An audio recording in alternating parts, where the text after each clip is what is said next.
Hi, I'm Gwen from Louisiana. Please like and subscribe. I was born to one of the wealthiest families in New Orleans. My dad was a successful businessman and my mother was a pastry chef, but she stopped working when I was born to raise me. My parents threw fancy parties every weekend, and Mom wore the most beautiful dresses.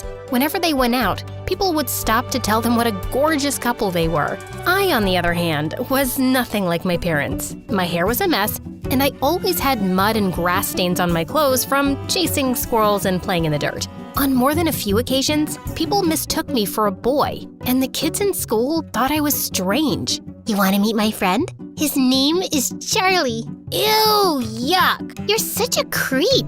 Once in 8th grade, I was watching Mom get dressed for a party, and I couldn't help asking, Mom, how come I'm not pretty like you?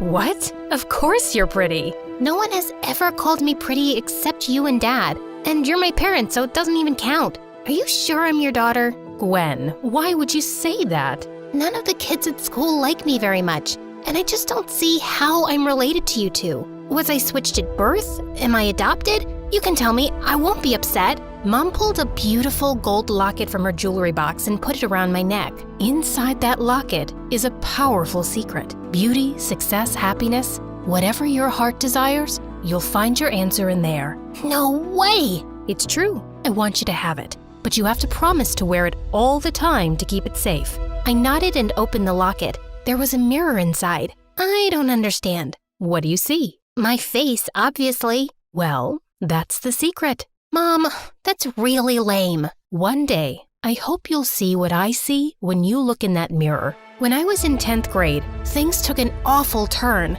Mom got really sick and went into a coma, and Dad and I were devastated. Over time, Dad started making bad business decisions and lost most of our money. We moved into a tiny apartment, but Dad was still struggling to make ends meet. Most days, he was too sad to even get out of bed. One day, Dad forgot to make dinner, and as I looked around for some snacks, I found Mom's old recipe book in a drawer.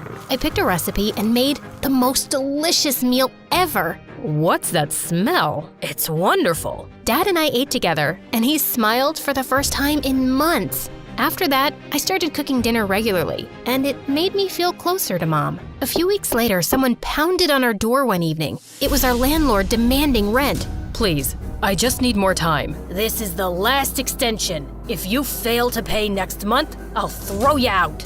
I really wished I could do something to help. Suddenly, I remembered Mom's words and opened my locket. Beauty, success, happiness, whatever your heart desires, you'll find the answer in there. I thought of all the recipes I'd been making recently from Mom's book and had an idea. I printed out a menu and went door to door in our apartment building with copies and tasting samples. And to my surprise, orders started pouring in the next day. Soon, I had to make so many lunch and dinner boxes to deliver that Dad started helping me. We were able to make our rent, and over a few months, we were supplying food to other apartment buildings too. We needed more space for our operations, so we soon moved into a small house. At the start of summer vacation, I was busy packing meals one day when I saw a moving truck pull up to the house next door, and a pretty girl my age stepped out of it. I thought I'd welcome her, so the next day I went over with a pie. But just as I was about to ring the doorbell, I heard people yelling inside and then a loud smash. I quickly turned to leave, and a few steps later, I tripped over someone's leg and fell over with my face in the pie.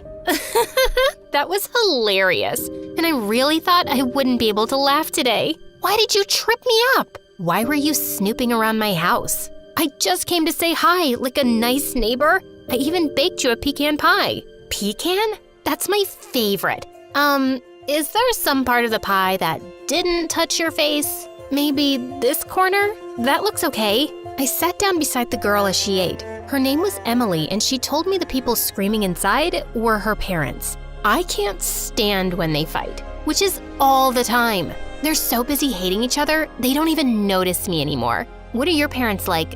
Do they get along? Suddenly, I felt a lump in my throat, and I just couldn't bring myself to talk about Mom. Yeah, my parents are like best friends. They're perfect together. But it's just me and my dad right now. Mom's out of town for a few months. Emily and I quickly became friends, and we spent the whole summer together, watching movies, riding our bikes, and baking cookies in the kitchen. When high school started, I was glad that I had a friend for a change. But the very first day, I saw some cheerleaders talking to Emily by the lockers, and then she came skipping to me. Guess what? The cheerleading captain said I've got a great look, and she wants me to try out. Well, that Candace is a jerk. She's always calling me a weirdo just because I don't paint my face like a clown or act like a bimbo. I don't know. She was really nice to me. It was obvious Emily wanted to join cheerleading, and I didn't want to sound petty, so I didn't say any more. And soon enough, I felt she started changing. Sure, she still hung out with me, but she'd run off the second Candace called her. She even started changing the way she dressed, and I could swear she was trying to imitate Candace's nasal voice when she spoke. One day at lunch, Candace and her gang walked over to us and invited Emily to a party. I'd like to bring Gwen too, please. Hey, why are you begging for me? I'm not dying to go. Sorry, Em. The party's kind of exclusive, but I've heard some rave reviews about your food, Gwen. Think you could cater for like 100 people this Sunday?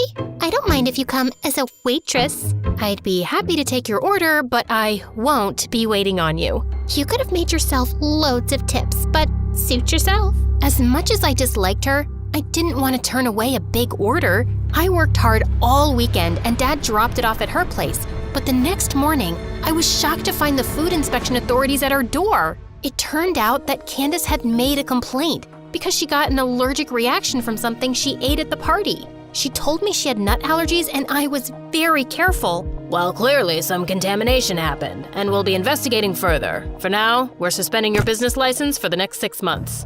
I was so mad. And the next day when I saw her in school looking just fine, I felt even angrier. Candace, you have to withdraw your complaint. I'll give you your money back. It's not about the money. You endangered my life. My parents take me very seriously, and they're not gonna back off. Sorry, there's nothing I can do. You're such a witch. Emily, how can you be friends with someone like her? Yes, Emily. Why don't you make a decision already? Who will it be? Me or her? Emily stared at me blankly, then looked away. Candace smirked, and I stormed off. But later that afternoon, I found Emily waiting for me outside my house. Look, about what happened in school, let me explain. It's pretty clear to me, and I have no idea why you're here. I like being your friend, but I also like being a cheerleader. Why can't I have both? I can have those friends there, and we can always be friends outside school. If you can't be my friend at school, I don't want to be your friend at all. What's the matter with you? I just like being popular. I like being noticed and feeling seen. You don't know what it's like growing up in my house. Don't use that as an excuse. Everyone's going through something. It's not a good enough reason to be a jerk friend. You're one to talk with your picture-perfect parents. You wouldn't understand. Well, thanks to your friend, I might lose my business for good, so I have other things to worry about. Just go away, Emily. Fine, have it your way. And the next day, Emily was even worse. She actually joined Candace and her minions in making fun of me. That afternoon, I went down to a coffee shop that I knew was hiring. The owner was a kind man who was also impressed by my baking knowledge, and he immediately offered me the job. One evening, as I was at the cash counter, a cute boy with sunglasses walked in. He ordered some coffee and then dropped a $20 bill in the tip jar. I've never seen you here before. What's your name? Gwen. Nice to meet you, Gwen. I can give you my autograph if you'd like.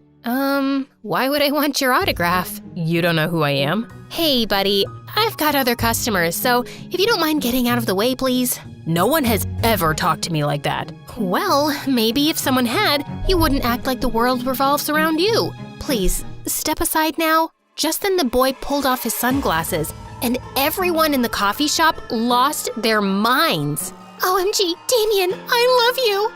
I'm your biggest fan.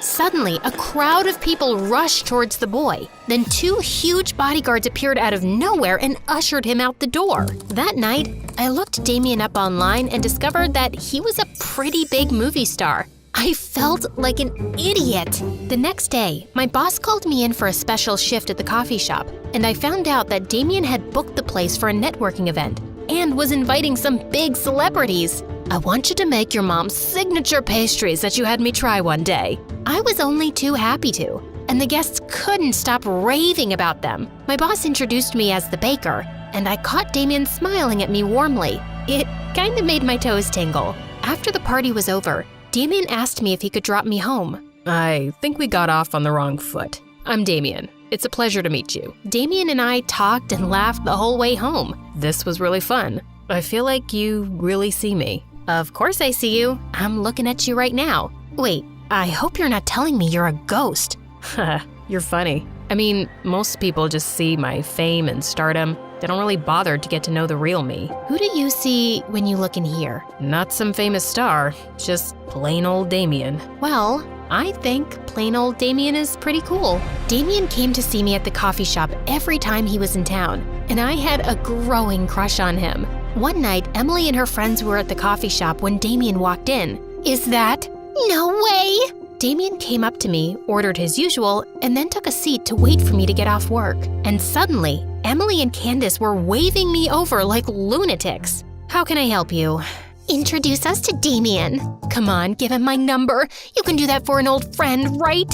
I'm afraid I can't. I know Damien won't be interested in you. And why's that? Because you're as lame and fake as your jumbo eyelashes. How dare you talk to me like that? I'll complain to management. Go ahead. I only spoke the truth. Now, if you'll excuse me. I turned away, but just then Emily flung her chocolate shake at me. I missed it by an inch, and the shake made a huge mess on the floor. Then Emily charged towards me and slipped on it. She landed smack on her butt, and it was all over her clothes and hair. Everyone laughed as Emily struggled to get to her feet, and the loudest was Candace. One of her minions was even filming the whole thing.